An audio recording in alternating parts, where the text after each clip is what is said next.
Hey guys, Allison here. Well, welcome to the month of May, traditionally dedicated to Mary, Our Lady, and Mother's Day. It's a beautiful month and hopefully a beautiful month weather-wise wherever you are also. It struck me recently that the month is dedicated to Our Lady, but the very first day of May is what? Saint Joseph the Worker. It's almost like the gate to our Mother Mary, that Saint Joseph as the worker enabled Mary to fully live her role as the mother of Jesus, the mother of all of us. So, we're living in a time right now where we're seeing very frightening division in society. And it's interesting because we've seen a resurgence, particularly of young men becoming more conservative, embracing more fatherly roles, defending the culture, really kind of asserting themselves in a very positive way after being marginalized and denigrated for decades now. So we're seeing a resurgence there, but we're not yet seeing it among young women. Why is that? And I think it's that we have been sold a bill of goods with this caricature of femininity, feminism, that if we are more like men, then we're going to be equal, right? We're going to be happier. Women are not happier. 25% of women are on psychotropic medications. Depression has become a rite of passage, particularly for young girls. There's something wrong. So if a house divided itself can't stand, we have to look at the individuals in that house, right? We have to look at the mothers, the heart of the home, that are divided within themselves. And I think, Fulton Sheen in the book, The World's First Love, he nailed it. This was probably back in the 40s or 50s that he wrote this book. It is so beautiful. I recommend it to everybody. Young men, before you get married, read the book.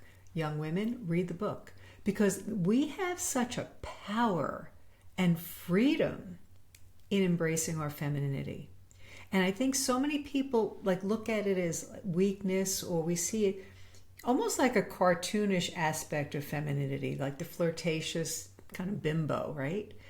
But that's not the case at all. When we embrace that, we can change this world. We can change those around us. And what does that mean? Mothers, women by nature, are maternal. We're more sensitive. We are more focused on the emotional part of the human person. I mean, obviously caring for physical needs also, feeding our children, keeping a beautiful home, whatever it is. Women bring beauty to the world. But when we jump off the pedestal, as we've been told to do, the world has become more and more divided. There's more of a divide between the sexes. Why? I think there's nowhere where it's more clear about the divide that has been foisted upon women than in the abortion issue. All right, we were told that contraception would make us equal to men, sex with no consequences. And then, of course, we needed abortion to back that up because contraception fails.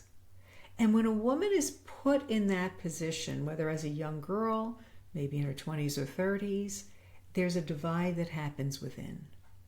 And most women don't want to actually have an abortion. They just want it to be yesterday, right? Because the lie has caught up with them that you cannot necessarily take actions without consequences. And often women are left abandoned by the men, even by their parents, in a situation like that. So there's this deep divide within women that can be healed. I promise you it can be healed. But we have to admit it. We have to look at it. I think that as women, particularly, we have a maternal nature, whether we have children or not. And when we bring that into the world, in whatever vocation we're in, whether it's married, whether it's religious life, the single life, whatever job we're called to do, maybe as a teacher, maybe as a doctor, a nurse, an engineer, a lawyer, women bring something unique. And it can be expressed in different ways. Now, sometimes we see, women tend to be a little bit more laid back, a little bit more meek, but that's not always the case, right? Let's say a woman has a more choleric nature, more take charge nature. Think of what she can do defending the innocent, right? Defending children, defending even animals. We see that, and it's a beautiful, beautiful thing that we need to embrace that, because we won't be free if we're divided within ourselves. And of course, that's the big danger in America right now. We're going to celebrate our 250th anniversary, but we are so divided at this point. Divided to the point where we saw young women celebrating the death of Charlie Kirk because they considered him a racist or a misogynist or whatever it was. All right? What's going on? And it's this inner divide. We don't see happiness. We see these people that are so angry, needing medication sometimes just to get through the day. And that's not at all a critique of anybody. I think we need to just embrace that power of femininity. There is nobody that the devil fears more than Our Lady. And what was she? Humble, totally embracing how God made her as a woman. She's the woman in the Bible, right? And I will put enmity between you and the woman. It's such a beautiful thing. Now, I want to talk to people, especially women, who maybe never had children and always wanted to. I'm one of them. I never got to have children. But I've always felt like a mother. And I have godchildren, I have stepchildren. All of that I'm so very, very grateful for. But I think depending on what your vocation is, and I know especially as a therapist, we're mothering people. You know, we're bringing that maternal. And male therapists are bringing that paternal instinct into therapy as well. It all works together when we are who we're supposed to be, when we're not divided within. And like I said, don't want anybody to get the message that I'm saying, oh, you have to have this maternal, you have to be a teacher, you have to be a nurse. No, I'm not saying that. You could be a great politician and be a woman and really change the world. We need that. Or we have too many politicians who are just becoming like men. And again, not a put down to men, but almost a caricature of men. Power, right? Greed. Have to be in control of everything. Women have a quiet power. And I think as we celebrate Mother's Day, for those of you who don't have children, maybe you've lost a child, I wish you a happy Mother's Day, because there's that motherly heart that we need to get in touch with.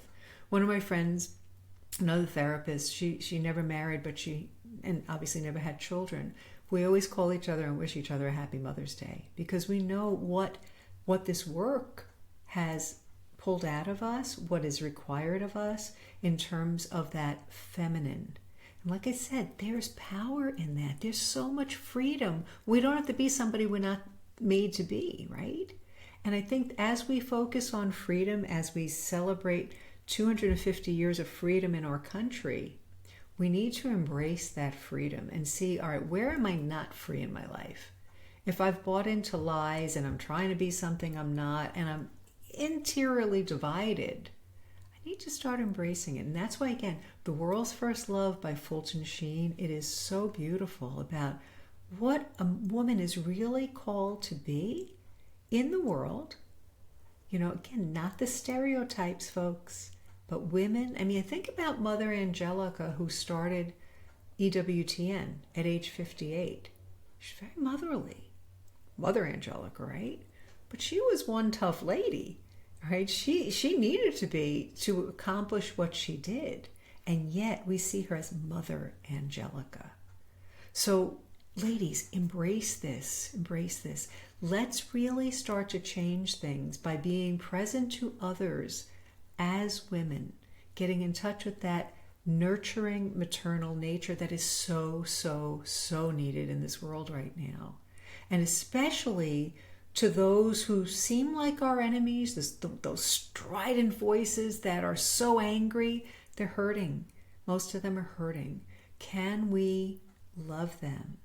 Can we embrace who we are to bring the divine to them, to bring love to them? Things are not going to change if we stay polarized. And I think, particularly as Christians, as those of us who are Catholic, who really have that example of the Blessed Mother, we got the power, folks. We have the power. And through prayer, through sacrifice, through presence, through love, there's so much we can do to change the world. And I think sometimes we're trying to do all the big things. Start with the people around you, your coworkers, right? Anybody entrusted to your care, your spouse, really good place to start, your own children, your friends, right? Maybe some of you are mothers, you've got a lot of kids, but maybe you have a friend who doesn't have any children. Embrace that, really be present to her. I will never forget years ago when I was doing pro-life work, I had a meeting that ran late, so I couldn't make another meeting that my friend was having at her house. And I got there and I hadn't had lunch. And she goes, and everybody had left already. She goes, "Do you have lunch?" I'm like, "No, it's okay, it's okay." And she made me a grilled cheese sandwich. And she was a tough pro-life warrior, but it was so maternal and it was so wonderful. And I never forgot it. This is probably 35 years ago, So those little things that we do that make a difference. We have the power in prayer, embracing our femininity, appreciating masculinity, true masculinity. Again, we look to St. Joseph. He starts the month for us. There's a reason. Nothing happens by accident. So please keep all of those things in mind as we celebrate this month of Mary, as we start to try to integrate our interior with whatever work we're called to, even though it might be in a man's world. Bring the feminine there and you watch what happens. You watch the differences that you start to see around people, with the people around you. So happy Mother's Day to all the women out there. All right, whether you've had children, whether you don't have children, if you've lost a child, happy Mother's Day. All right, hope you have a wonderful day. And guys, read The World's First Love. Young men, read it before you look for a spouse, so you kind of know what you're really looking for, right? Please like and share the video. I really appreciate that, to get the word out to others, especially because, like I said, we're focusing on freedom this year, and by embracing our femininity, we are so free and we can get so much done to change the world and start healing these awful divisions that we're seeing in the world right now. So God bless you. Make sure you subscribe also. God bless you.